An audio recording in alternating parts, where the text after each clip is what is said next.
Hello students, we are going to continue determinants chapter. अभी तक हमने डिटर्मिनेंट निकालना सीखा था बाय एक्सपेंडिंग विद रोज और कॉलम्स, या फिर सारस रूल भी किया था। फिर हमने कुछ प्रॉपर्टीज़ की थी। आज उन प्रॉपर्टीज़ को यूज़ करके डिटर्मिनेंट सॉल्व करना सीखेंगे और देखते हैं बहुत आसानी से कैसे प्रॉपर्टीज़ को यूज़ किया जा सकता है। जैसे ये क्वेश्चन हमारे सामने है, 3, 5, 7 इज द फर्स्ट कॉलम, 1, 2, 4, 6, 10, 14। हम चाहें तो इसको रोज या फिर कॉलम से एक्सपेंड करके कर सकते हैं, सारस रूल से भी कर सकते हैं। लेकिन प्रॉपर्टीज देखिए, यहां पर ये कॉलम 3 की तरफ ध्यान से देखिए। सबसे पहला स्टेप मैं क्या कर रहा हूं, टेकिंग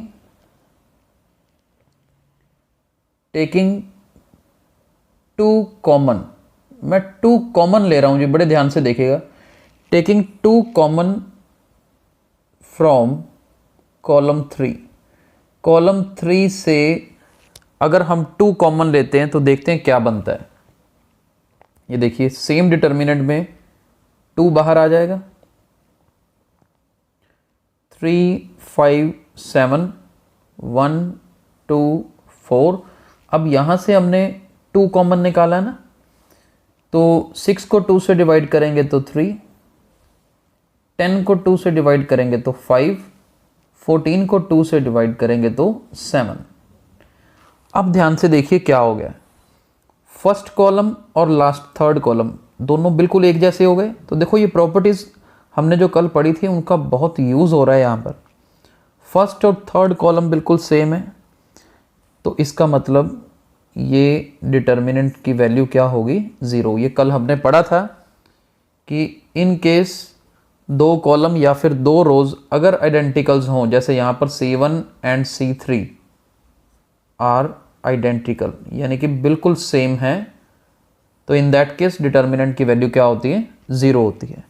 तो फाइनली इस क्वेश्चन का आंसर 0 आ जाएगा। देखिए, हमें सॉल्व नहीं करना पड़ा, लेकिन कौन सी प्रॉपर्टी लगनी है थोड़ा इस चीज़ का ध्यान रखना पड़ेगा, और वो कुछ क्वेश्चंस करेंगे तो एक्सपीरियंस के साथ हो जाएगा, आपको बिल्कुल भी मुश्किल नहीं लगेगा।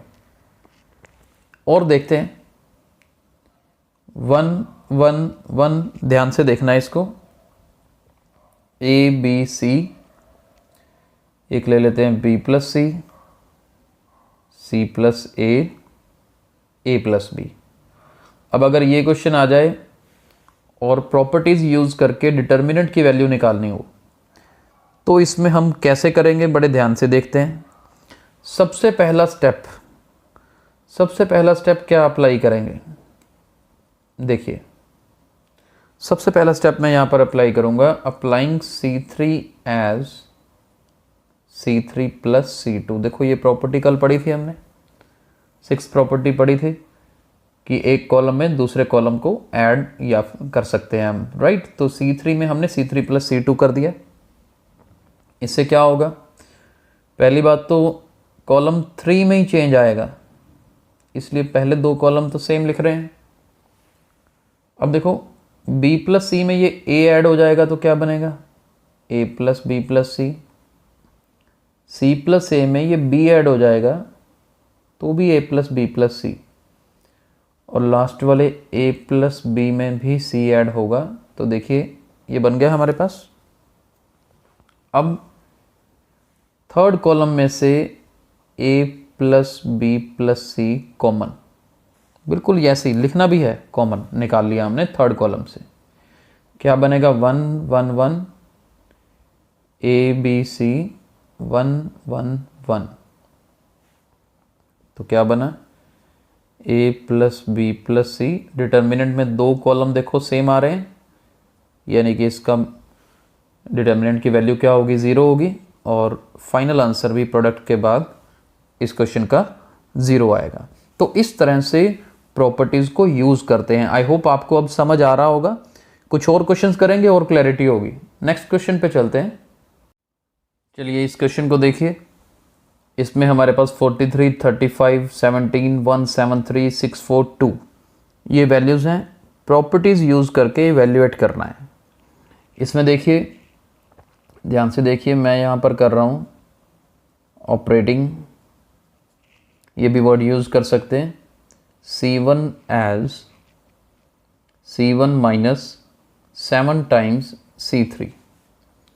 ऐसा करने से क्या होगा ये मैं इसीलिए करके दिखा रहा हूँ ताकि आपको एक बार देखेंगे तो आपको करना इजी होगा।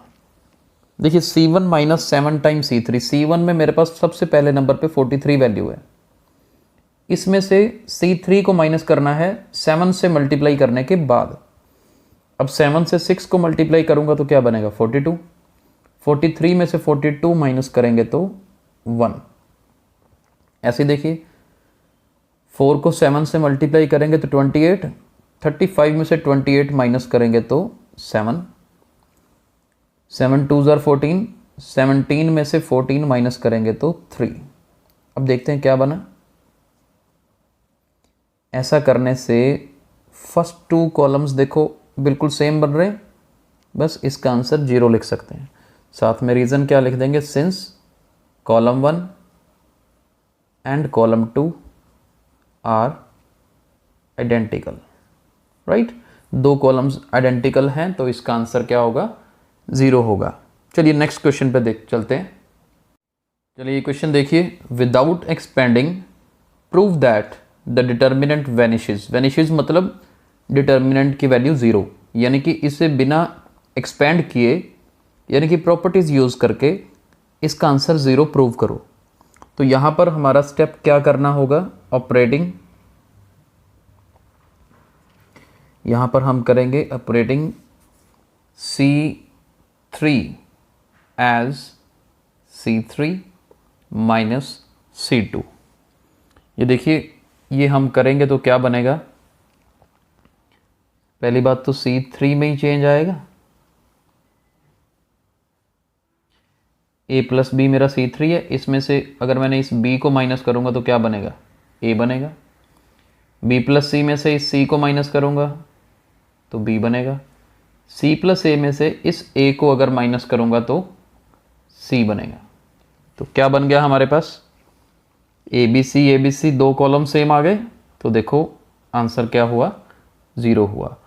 अलग अलग तरीके से सेम क्वेश्चन हो सकता है। और देखो यहाँ पर हम एक स्टेप और भी कर सकते थे, C1 as C1 plus C2, C1 को C1 प्लस C2 करते तो देखते हैं क्या बनता है,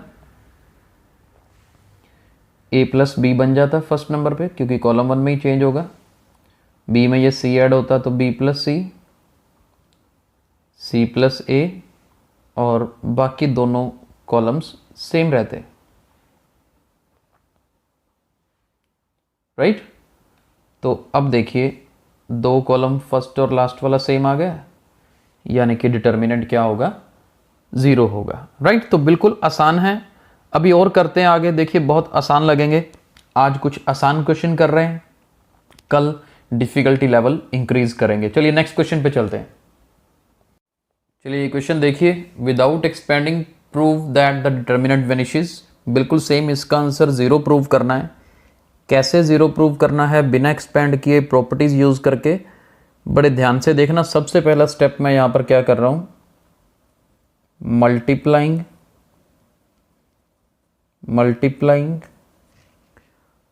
R1 by A, R2 by B, R3 by C and taking 1 over ABC outside. ये लाइन बड़े ध्यान से पढ़िएगा कि हमने क्या किया, फर्स्ट रो को A से मल्टीप्लाई करेंगे, अगर अंदर A से मल्टीप्लाई कर रहे हैं तो बाहर 1 बाई A लिखना पड़ेगा, जैसे पिछले क्वेश्चन में कॉमन निकाला था वैसे ही। इस सेकंड रो को अगर B से मल्टीप्लाई करेंगे तो बाहर 1 बाई B लिखना पड़ेगा, तीसरी को C से मल्टीप्लाई करेंगे तो बाहर 1 बाई C, तो बाहर 1 by A 1 by B 1 by C multiply होकर क्या बन गया, 1 बाई ABC। तो हमारे पास क्या बन जाएगा, 1 अपॉन ABC। अब देखते हैं, फर्स्ट रो को A से कर दीजिए, देखिए सभी को A से कर दिया मल्टीप्लाई, सेकंड में B से कर देते हैं,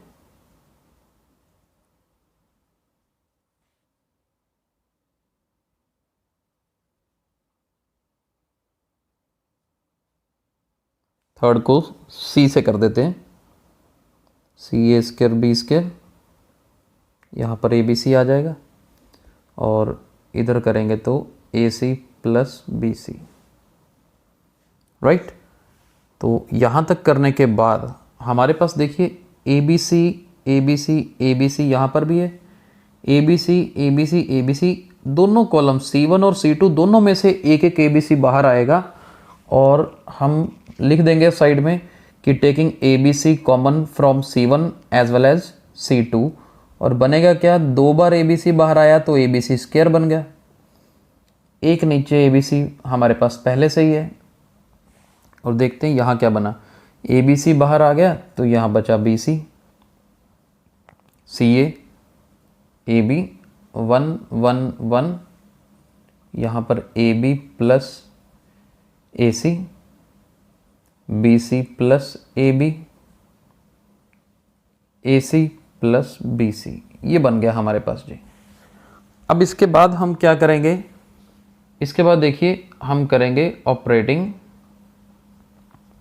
column 3 as column 3 plus column 1। ये देखिए इनको उधर ऐड करेंगे, क्या बनेगा, a B c square upon a B c, B c c a b as it is 1 1 1 as it is. यहाँ पर हमारे पास a B plus B C plus C a बन गया, हर जगह पर same a B plus B C plus C a B plus B C plus C A, same चीज़ बन गई हर जगह पर। अब क्या है, ये एक नीचे ए बी सी से एक तो कट गया, हमारे पास बचा सिर्फ ए बी सी। और तीसरा कॉलम देखो, अगर सारी वैल्यू सेम है तो उसी को बाहर कॉमन निकाल लें, तो A B plus B C plus C A common, और अंदर क्या बचा, B c c a B 1 1 1 1 1 1, हो गए 2 कॉलम्स आइडेंटिकल।